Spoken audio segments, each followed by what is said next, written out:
SM क्रिएटेशनमध्ये सगळ्यांचं स्वागत आहे।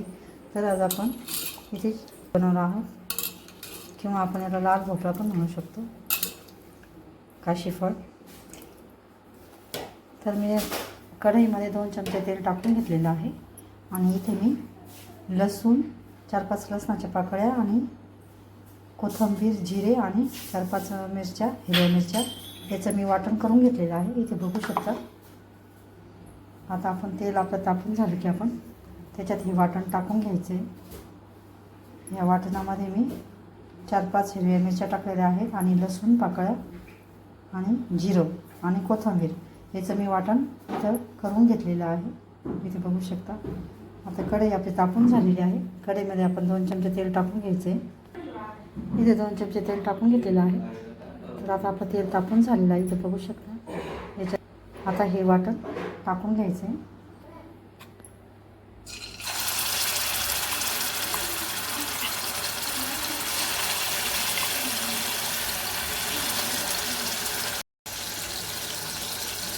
आता याच्यात आपण 2 चमचे हे वाटण टाकून घ्यायचं आहे, हे बघू शकता। आता याला छान मिक्स करून घ्यायचं आहे, तेलामध्ये परतून घ्यायचं समजा 5 मिनिटं।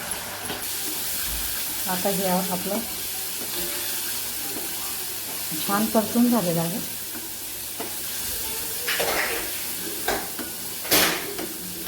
अशा पद्धतीची भाजी खूप छान लागते, नक्की करून बघा।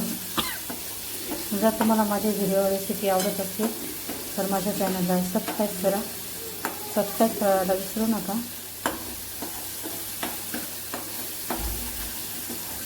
असेच तुम्हाला माझ्या चॅनलवर नवीन व्हिडिओ बघायला मिळतील। तर इथे आपलं वाटण आता हे छान परतून झालेलं आहे। तर याच्यात आपण आता हे धुवून घ्यायचे, आधी स्वच्छ धुवून घेतलेलं आहे। आता हे याच्यात टाकून घ्यायचे आपण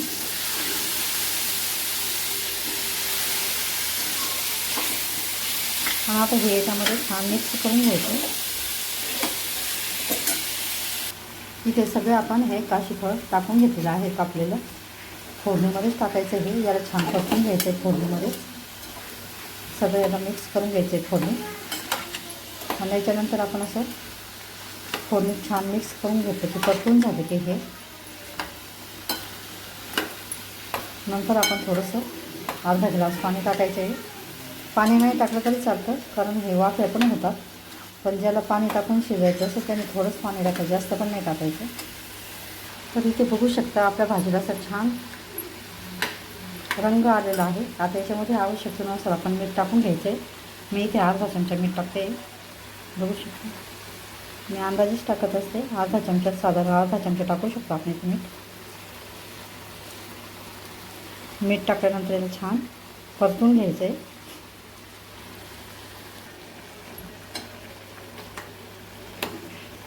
त्याच्यात तुम्हाला हवं असेल तर थोडं पाणी तुम्ही टाकू शकता किंवा नाही टाकलं तरी चालतं। यालाच वाफेवर पण ही भाजी शिजून जाते।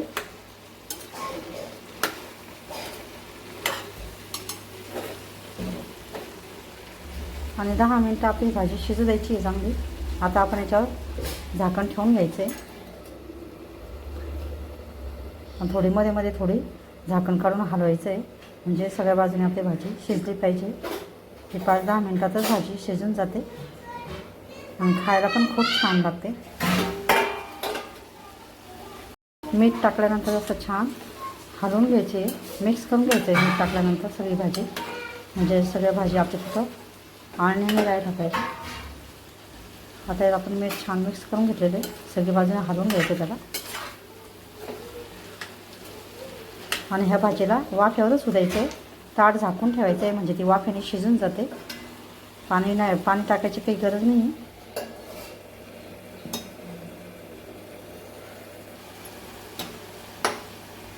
थोडं पाणी टाकलं तरी चालतं, मी हेचं मिक्सरचंच थोडं धुवून टाकणार आहे आणि याच्यातच ही भाजी शिजू द्यायची आहे छान। अशा पद्धतीची भाजी खूप छान लागते खायला पण, नक्की करून बघा।